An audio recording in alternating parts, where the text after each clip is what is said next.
మార్చి 27వ తేదీన Rajiv Gandhi international stadium వేదికగా ముంబై మరియు ఎస్ఆర్హెచ్ జట్లు తలపడబోతున్నాయి. ఈ మ్యాచ్ అయితే ఇరు జట్లకి మోస్ట్ ఇంపార్టెంట్ మ్యాచ్. ఎందుకంటే ఇరు జట్లు తమ చివరి మ్యాచ్లో ఓటమిని ఫేస్ చేసి వస్తున్నాయి.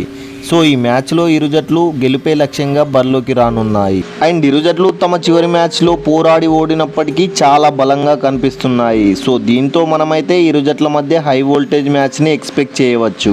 ఇక హెడ్ టు హెడ్ రికార్డ్ ఒకసారి చూసుకుంటే ఇరు జట్లు మొత్తంగా 21 మ్యాచెస్ ఆడితే ముంబై 12 మ్యాచెస్లో గెలిస్తే ఎస్ఆర్హెచ్ 9 మ్యాచెస్లో గెలిచింది. అండ్ స్టాట్స్ పరంగా కాస్త డామినెన్స్ చూపించింది ముంబై. ఈవెన్ లాస్ట్ 5 మ్యాచెస్లో చూసుకున్న ముంబైదే అప్పర్ హ్యాండ్. లాస్ట్ 5 మ్యాచెస్లో ఎస్ఆర్హెచ్ ఒకే ఒక్క మ్యాచ్ గెలిస్తే ముంబై ఏకంగా 4 మ్యాచెస్లో గెలిచి పూర్తి డామినెన్స్ చూపించింది. బట్ టీమ్స్ పరంగా చూసుకుంటే ఆల్మోస్ట్ ఇరు జట్లు ఈక్వల్గా ఉన్నాయి.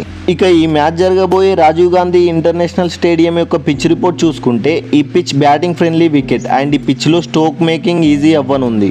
అలానే స్పిన్నర్స్కి కాస్త అడ్వాంటేజ్ అయ్యే అవకాశం ఉంది. ఇక ఈ పిచ్లో మొత్తంగా 71 మ్యాచెస్ ఆడితే మోట బ్యాటింగ్ చేసిన టీమ్స్ 31 సార్లు గెలిస్తే మోట బౌలింగ్ చేసిన టీమ్స్ 40 సార్లు గెలిచాయి.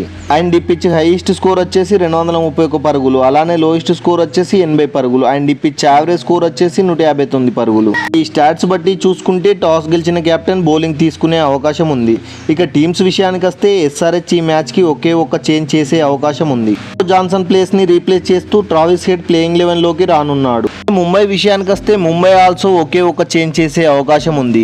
లూక్ వుడ్ ప్లేస్ని రీప్లేస్ చేస్తూ మొహమ్మద్ నబీ ప్లేయింగ్ 11లోకి రానున్నాడు. ఫైనలీ మ్యాచ్ ప్రిడిక్షన్ చూసుకుంటే ఇరు జట్ల టాప్ ఆర్డర్ చాలా బలంగా ఉంది. బట్ మిడిల్ ఆర్డర్లో ఇరు జట్లు ఈక్వల్గా ఉన్న ముంబై సెటిల్డ్గా కనిపిస్తుంది.